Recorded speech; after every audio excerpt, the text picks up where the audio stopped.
प्रदेश भर में धामी सरकार के 3 साल सेवा सुशासन और विकास के 7 दिवसीय कार्यक्रम के तहत आज तीसरे दिन भी टिहरी जनपद के भिलंगना ब्लॉक में नगर पंचायत अध्यक्ष आनंद बिष्ट की अगुवाई में मनाया गया। नगर पंचायत अध्यक्ष ने तमाम विभागों द्वारा लगाए गए स्टॉलों का निरीक्षण किया और आम जनमानस से सरकार की जनकल्याणकारी योजनाओं की जानकारी दी।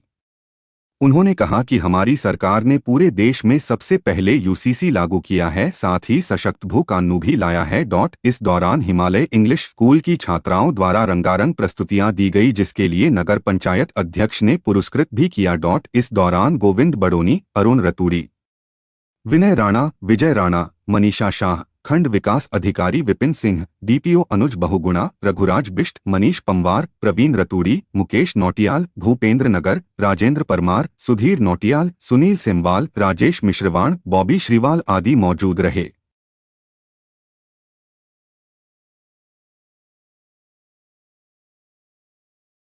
अपने बहुत ही सम्मानित और लोकप्रिय नगर पंचायत अध्यक्ष हमारे बीसी जनपद मुख्यालयों पर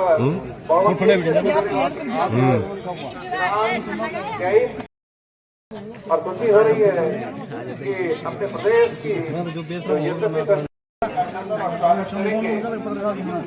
स्वागत करते हैं।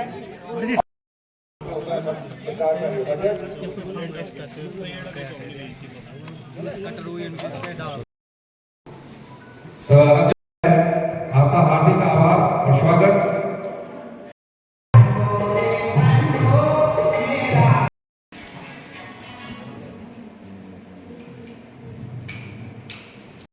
भारतीय जनता पार्टी की प्रदेश में जो सरकार चल रही है उसके 3 वर्ष पूर्ण होने के उपलक्ष्य में पूरे प्रदेश के अंदर जनपद मुख्यालयों में प्रत्येक विकास खंड में ये कार्यक्रम आयोजित किए जा रहे हैं, जिसका तीसरा दिन है।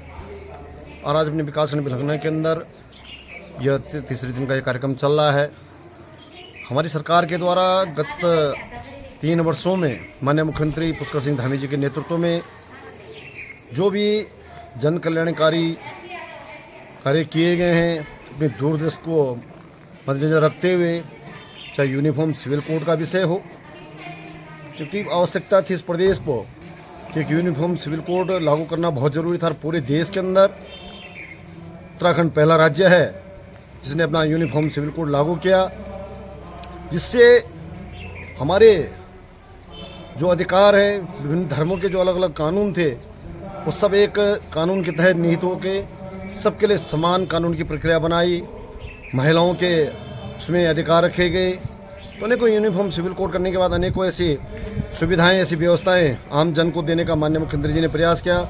अभी आपने देखा होगा कि अभी गत महीने में ही सख्त भू कानून जो माननीय मुख्यमंत्री जी लाए हैं, तो निश्चित वो स्वागत योग्य कदम है, क्योंकि हमारे यहाँ पे भू कानून की लंबे अरसे से मांग की जा रही थी और विभिन्न प्रदेशों के बाहरी लोग यहाँ पर आकर अपनी कृषि भूमि को बहुत सस्ते दरों में खरीद कर और उन पे कई प्रकार के व्यावसायिक कार्यक्रम क्रियान्वयन कर रहे थे और हम लोग कृषि भूमि से वंचित हो रहे थे।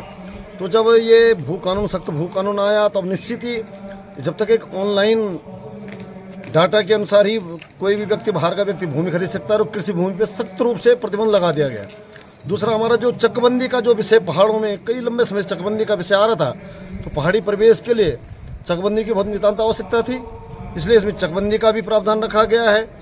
इसी प्रकार से आपकी अनेकों कल्याणकारी योजनाएं, चाहे पर्वतमाला परियोजना हो, हम देखते हैं कि अभी आपने देखा होगा कि जब हम अगर यहाँ से केदारनाथ निकलते हैं, किसी को यात्री केदारनाथ के लिए निकलता तो दुनिया भर का सफ़र उसे करना पड़ता है।